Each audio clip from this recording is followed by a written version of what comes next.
human eye. See, this is eyeball. And the center part is known as pupil and the outer part is known as iris.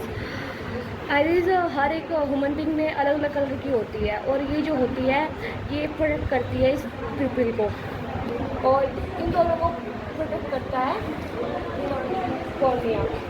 और जो आप इसके बाल का जो right आप पार्ट देखते हो ये इसे हम कहते हैं ऑप्टिक नर्व। और हमारी आई कुछ ऐसी दिखती है, अगर हम इसको अंदर से खोलें तो कुछ ऐसी होती है। ये जो ऑरेंज पार्ट होता है इसका, ये क्या होता है? विट्रस बॉडी होती है ये। और इसके अंदर जो ये जो है ना यार इसे हम कहते हैं ऑप्टिक नर्व। ये जो है ना ये ब्रेन तक सिग्नल पहुंचाती है। और जो राइट कलर का आप जो देख रहे हो इसे हम कहते हैं रेटिना। ये हमारी जो इमेज को ना फॉर्म हमारी जो इमेज होती है वो रेटिना पे फॉर्म होती है और जो ब्रेन तक सिग्नल पहुंचाती है। फिर ना यहाँ पे ब्रेन जो है ना वो अपोजिट इमेज बनाता है, यहाँ पे उल्टी इमेज, जिसकी वजह से हम अच्छे से देख पाते हैं। चलो नेक्स्ट। तू निकल के लाया खड़ा हो। हाँ डायग्राम डोग्राम चलो बताओ।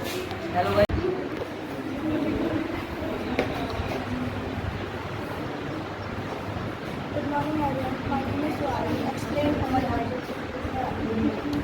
I am heard. मेरे 4 चैम्बर है, एक right atrium and left atrium and right ventricle and left ventricle. Right atrium में सारा डिऑक्सीनेटेड ब्लड होता है जिससे फिर वो हमारी वेव से फिर वो राइट वेंट्रिकल में जाता है, फिर राइट वेंट्रिकल में जाता है, फिर वो लंग्स में जाता है, लंग्स में जाकर फिर उसका फिल्ट्राइजेशन होता है, फिल्ट्राइजेशन नहीं होगी फिर उसका ऑक्सीजनेटेड ब्लड बन जाता है, फिर वो लेफ्ट एट्रियम में आता है, लेफ्ट एट्रियम से जाके फिर वो लेफ्ट वेंट्रिकल में आता है, फिर वो ऑरोटिक वेन में जाके फिर वो हमारी बॉडी को ब्लड सप्लाई करता है। Today we learn about the small intestine. So first we know the small intestine. It is the long tube-like canal. It is the part of our digestive system and it is the longest part of our alimentary canal. When it is about 20 feet long, small intestine helps in the absorption of water, minerals and nutrients from the food. Then small intestine has 3 parts: duodenum, jejunum and ileum. Small intestine has finger-like projection called villi which increase the surface area for absorption. Then small intestine receives the secretion of pancreas and liver.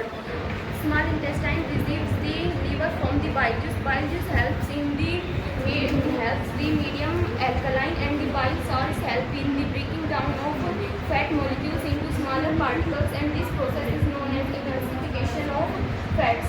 And then we learn about the pancreatic juice. Pancreatic amylase helps in the breakdown of carbohydrates into small particles and trypsin helps in breakdown of protein into amino acids and lipase helps in breakdown of breakdown of fat into fatty acids. Hello guys, तो आज हम पढ़ने वाले हैं small intestine के बारे में। Small intestine हमारी एलिमेंट्री कैनाल का सबसे बड़ा हिस्सा होता है और हमारे डाइजेस्टिव सिस्टम का सबसे अहम हिस्सा भी होता है। स्मॉल इंटेस्टाइन में फिंगर लाइक प्रोजेक्शन होती है जिसे हम विलाई कहते हैं। विलाई हमारे लीवर से और पैनक्रियास से पैनक्रियाटिक एसिड जूस और बाइल जूस रिसीव करती है जो हमारे प्रोटीन को डाइजेस्ट करने में हेल्प करता है। प्रोटीन को डाइजेस्ट करता है प्रोटीन अमीनो एसिड में और फैट को फैटी एसिड में और कार्बोहाइड्रेट को ग्लूकोज में। और ये हमारे पानी को एब्जॉर्ब करने में भी मदद करता है और इसके द्वारा रिलीज की गई एनर्जी हमारे पूरी बॉडी में भेजी जाती है और जो हमारा वेस्ट होता है वो लार्ज इंटेस्टाइन और रेक्टम के थ्रू चला जाता है। आज हम पढ़ेंगे ह्यूमन के बारे में। ह्यूमन आई होती है, इसमें क्रेस्टाइन लेंस होता है, एक्वस ह्यूमर होता है, पिपिल होता है, iris, cornea, vitreous humour, optic nerve और रेटिना होता है। क्रेस्टाइन लेंस होता है वो हमारी आँखों में जो क्रेस्टाइन लेंस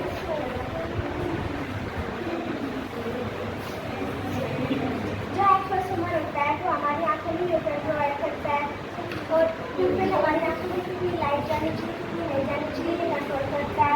और आइरिस हमारे जिस्म के साइज को कंट्रोल करता है और कलर भी इंडिकेट करता है। कॉर्निया के थ्रू हमारी लाइट कॉर्निया के थ्रू हमारी आँखों में लाइट जाती है और बैटरी सेंसर हमारी आँखों को स्पोर्ट प्रोवाइड करता है। और रेटिना हमारी आँखों में इमेज बनाती है और ऑप्टिक नर्व के थ्रू जो इमेज हमारी आँखों में बनी वो ब्रेन में जाती है।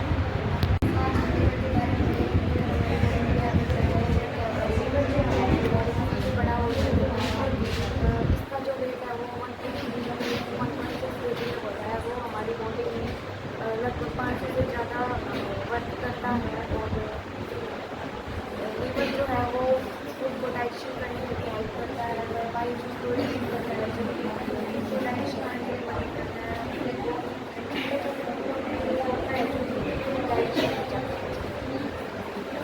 जवाब शुरू करो। हेलो एवरीवन, आज हम लीवर के बारे में डिटेल से पढ़ेंगे। लीवर हमारे शरीर का सबसे बड़ा अंग है। लीवर हमारे शरीर का सबसे बड़ा अंग है और उसका वजन लगभग 0.5 kg to 2 kg तक का होता है। अब हम पढ़ेंगे लीवर की लोकेशन हमारे शरीर में कहाँ पर है। लीवर हमारे शरीर में पेट के ऊपर राइट साइड में दाएं पाम के बिल्कुल नीचे होता है। लीवर पेरिटोनियम नाम की लेयर से कवर्ड रहता है। और लीवर बहुत सारे लोब्स से मिलकर बना हुआ होता है। लीवर को दो भागों में बांटा गया है, राइट लोब और लेफ्ट लोब राइट लोब से छोटी होती है। लोब्स को हम विल्सन कैप्सूल भी कह सकते हैं। अगर हम लोब्स को जूम करके देखेंगे तो हमारे लोब्स कुछ ऐसे दिखेंगे। लीवर के लोब्स के अंदर कुछ ग्रीन कलर की सेल्स होती है जिसको हम बाइल सेल्स बोलते हैं, जिनसे बाइल जूस निकलता है और गाल ब्लैडर में जाकर स्टोर हो जाता है।